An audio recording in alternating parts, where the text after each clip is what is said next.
So, as it stands, Courtney had made up her mind to go to the police, and her ex-husband was going with her.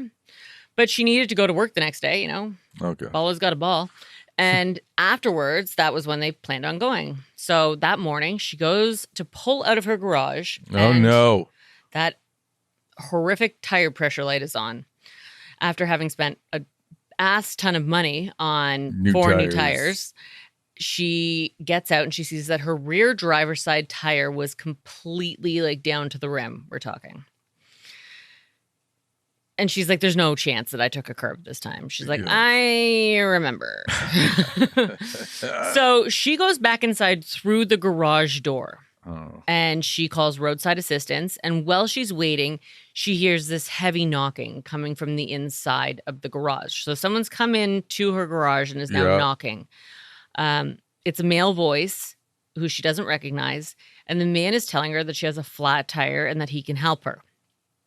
And naturally, she's thinking, okay, this is the guy. He's flattened my tires so that I can't go anywhere. And he's coming to finish me off. Oh, God.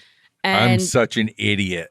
I would have been like, you are not going to believe this. You're a damsel in distress. What are the odds? Thank God you're here. Thank you so much. Yeah, come on in. Get in here, Corey, oh my God. I assume. Yeah. Here, hold my shirt. So, she's like, this is how I die. Like, this guy has come to finish me off. Yeah. And she's like, I tell him that I absolutely don't need his help and that he can go away. And then he says, okay, well, I'm just doing some construction down the street. If you need me, just, let me know. Oh. And he leaves. But also, is a normal person just walking into someone else's garage? I don't think a normal person is helping somebody in their driveway with a flat tire. I just don't think that constitutes I've only ever had somebody... 2 flat tires in my, oh God, knock on wood. That's IKEA. I don't think that's... knock on particle board. It's the same thing. It's made from trees, right? And I've both times had people stop and help me and like... Put it on the driveway. In the driveway? Like side of the road, I get. The funniest was one of the last times that it happened. I was parked on, like, actually right by where the, like, Yonge Street turns off to where Holland Landing branches into those two. Yeah. Literally right by there. And some guy on a motorcycle came over and he's helping me and blah, blah, blah.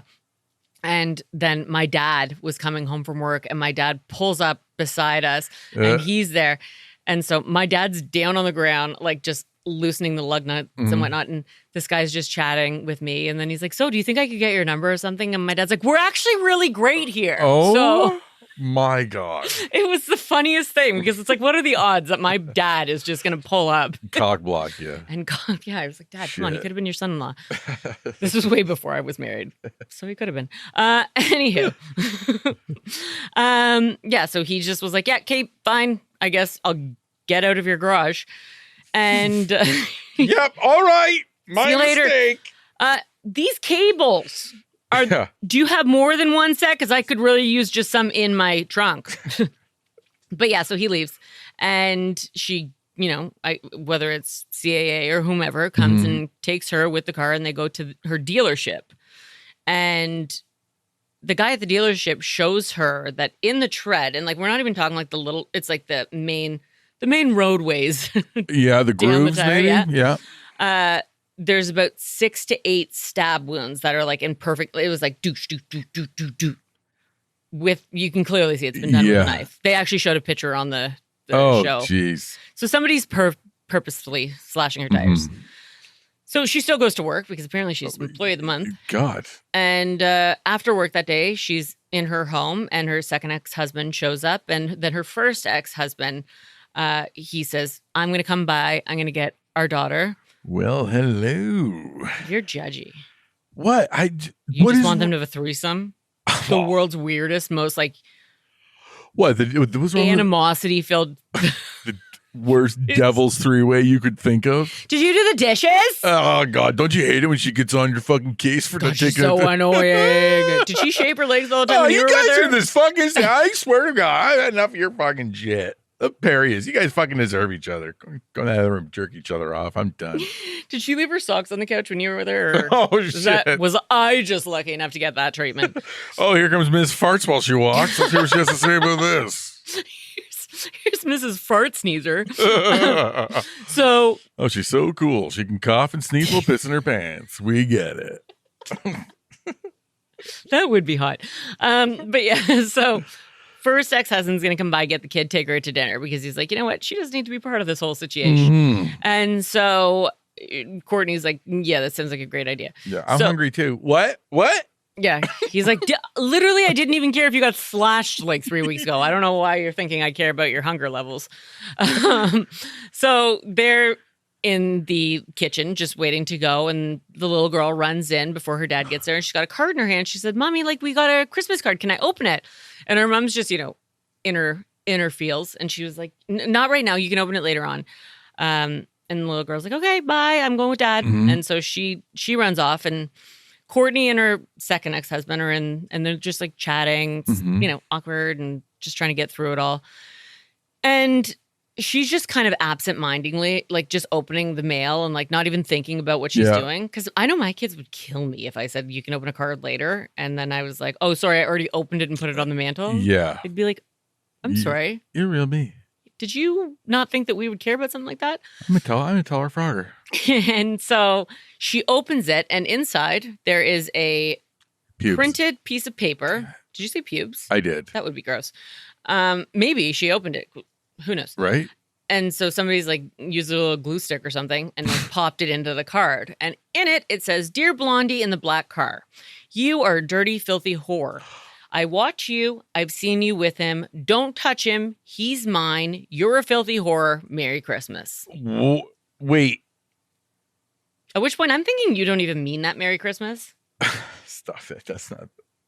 I don't believe it. What do you think about that? What do you make of that card?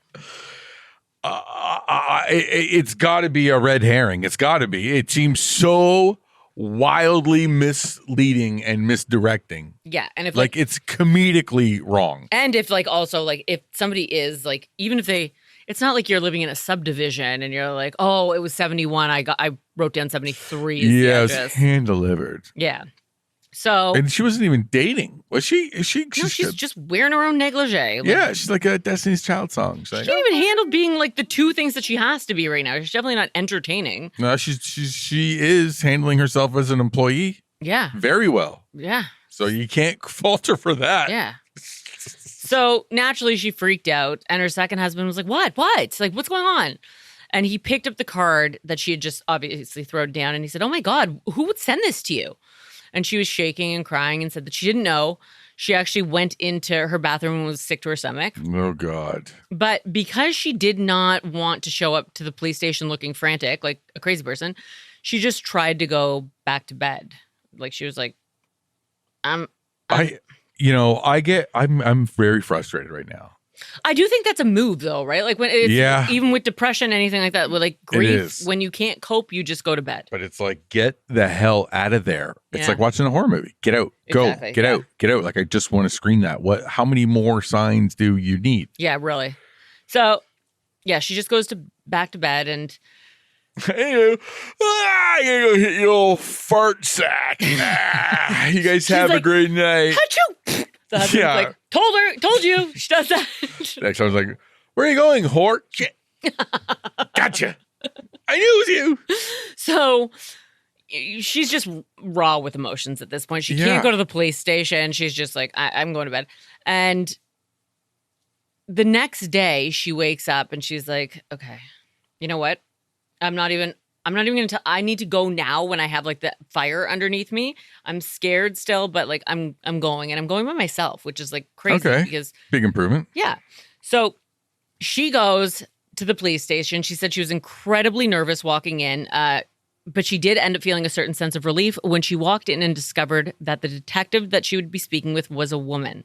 And it's that sense of relief that you get when you're like finally able to like unburden yourself. It's like now I'm kind of like passing the buck, like not passing the buck, but like at least somebody else is working on this with me. Yeah, I'm not completely alone. And there's probably more of an allyship with the female than a guy being like, okay, well, I mean, what do you mean? Is somebody drinking a couple of beers? Like, what are we talking about? Yeah, exactly. There's really nothing here. Whereas a woman, so what is it? Does he drink beer or wine, lady? Because I'm not sure what's happening. Yeah, because beer before liquor, you'll never be.